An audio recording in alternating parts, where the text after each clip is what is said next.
Matapos ang mga pagbagsak ng ating veteranong pambato sa kamay ng mga Japanese fighter, ay tuluyan nang nawala ng kasalukuyang world champion ang bansang Pilipinas. Subalit gayon pa man, mayroon namang mga bagong sibol na mandirigma ang nagsusumikap upang maibalik at muling makapagdala ng karangalan sa ating bansa. Isa dito ay ang tinaguriang The Striker ng Agusan del Sur na si Jason Bison, na kamakailan lamang ay nagpataob ng isang Japanese fighter sa loob mismo ng bansang Japan.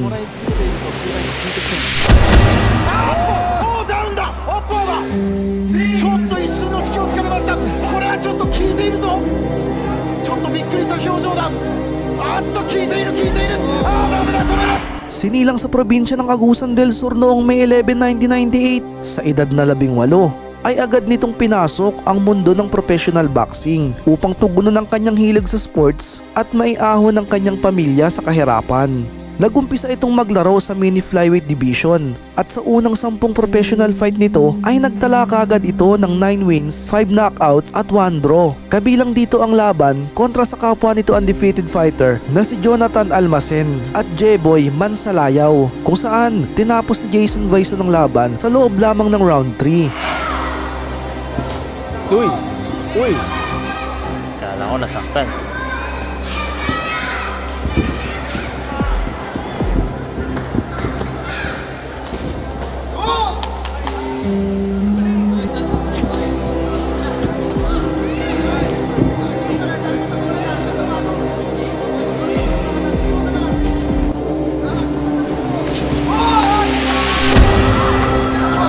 Uy, Rogi.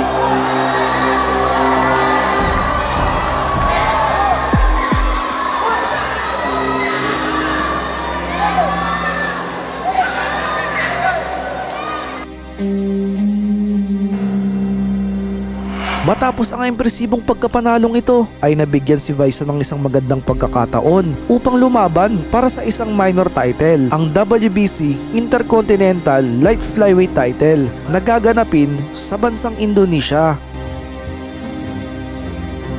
February 27, 2022 ay lumipad ito patungo ng Indonesia. Bukod sa pangarap na may uwi ang titulo, ay bitbit ni Jason Bison ang malinis na record na 9 wins, 0 loss at 1 draw.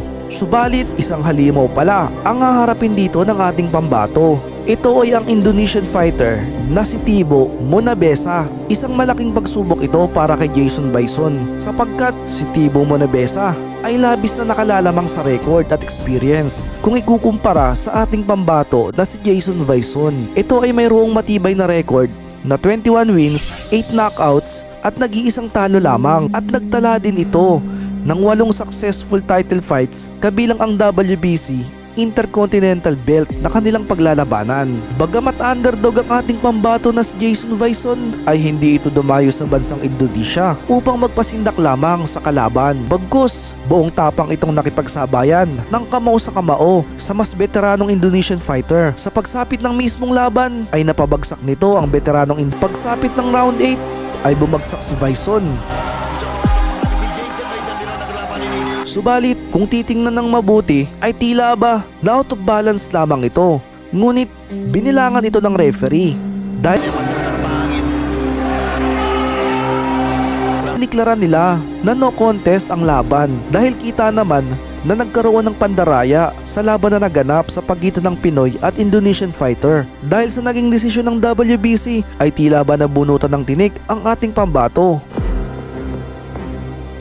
Makalipas lamang ang 3 buwan, muling nabigyan ng pagkakataon na lumaban sa labas ng bansa ang ating pambato. Ito ay sa bansang Dubai para sa isang WBC Asian Continental Light Flyweight title kontra sa isang undefeated Indian fighter na si Nutlai Lalbiakima, kung saan nakuha ni Bison ng tagumpay via split decision.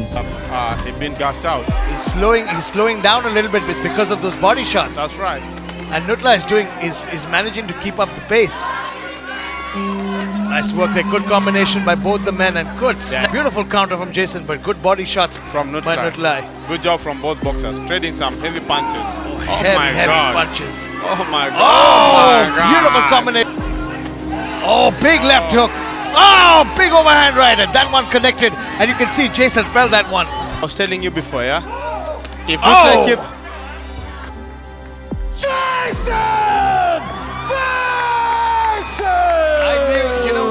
Dahil sa pambihirang husay ng The Striker sa pakikipaglaban, ay naimbitahan naman ito sa bansang Japan upang sagupain naman ang isa pang pinakamatibay na pambato ng Japan sa Light Flyweight Division na si Seigo Yuriakue.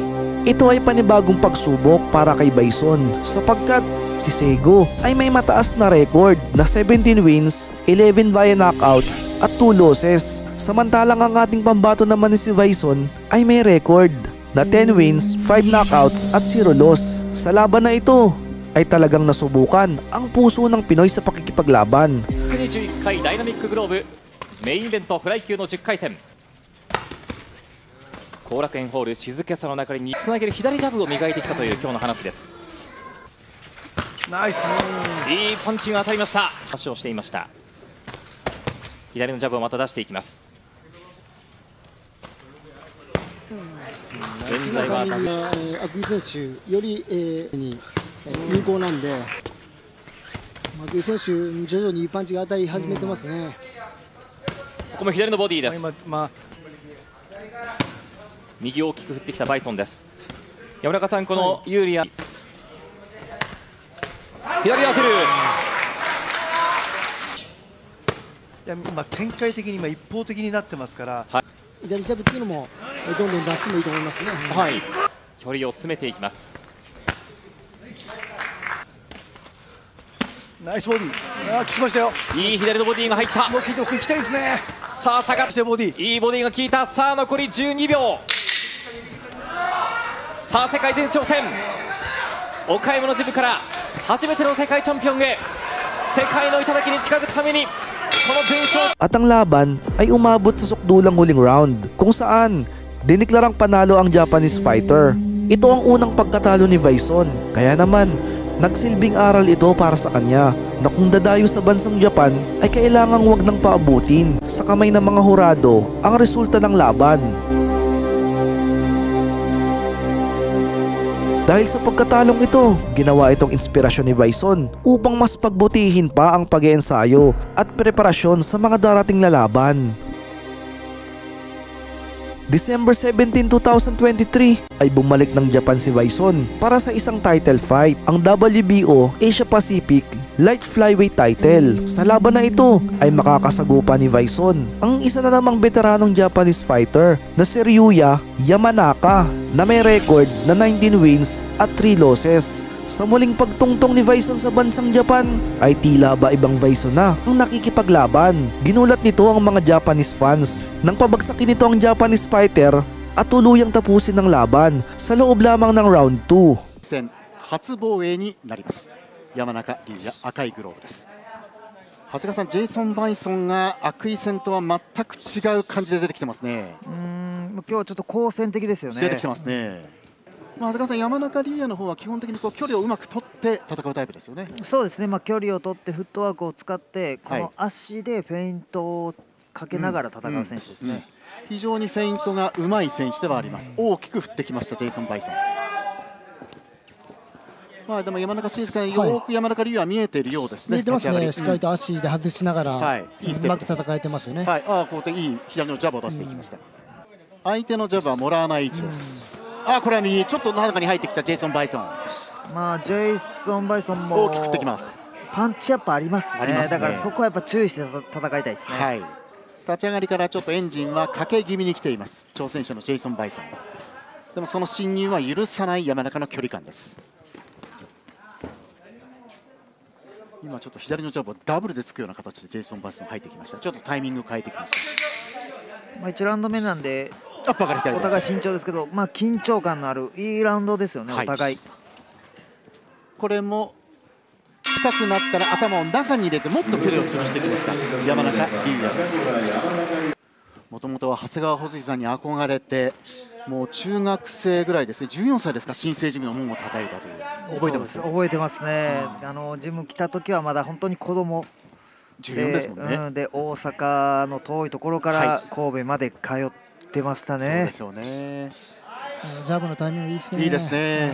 ひもかいで入るから。そこから積み上げてきた山中慎介さん、もう新成人で積み上げてきたものがあるわけですね。そうですね。ここも足を使って左のジャブを突きます。もうね、このジャブが当たり出したら完全に山中選手のペースになるんですよ。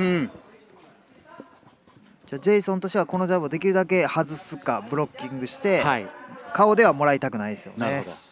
やっぱりこう細かいパンチでも顔でもらい続けていると中盤以降効いてきちゃいますね。おダウンだ、アッパーだ。ちょっと一瞬の隙を突かれました。これはちょっと効いているぞ。ちょっとびっくりした表情だ。あっと効いている効いている。ダメだ、止められた。Ang pagkabigo ay hindi senyales ng pagiging mahina. Madalas, ito ay nagsisilbing paalala na kailangan pang dagdagan ang sipag at tiyaga upang tuluyang umangat at makamit ang tagumpay. April 21, 2024 ay didepensahan ni Jason Bison ang kanyang WBO Asia Pacific Belt kontra sa panibagong Japanese fighter na si Takeru Inoue. Sa ngayon ay hindi ko po alam kung ano ang kaugnayan ni Takeru sa mga Inoue brothers. Subalit, isa lang ang aking natitiyak, siguradong panibagong malaking pagsubok ito para sa ating pambato na si Jason Bison. Lalo pa sa panahong ito na hindi lamang sa teknolohiya nakalalamang ang bansang Japan, kundi gayon din sa sports na boxing. Sana po ay suportahan natin ang ating kababayan sa kanyang darating na laban. At nais ko pong malaman kung ano ang maipapayo ninyo sa ating pambato na si Jason Bison. Kung nabitin ka naman sa ating video ay inaanyayahan kitang mag-subscribe at pindutin ang bell button para updated ka sa mga kalidad na boxing topic. Maraming salamat po.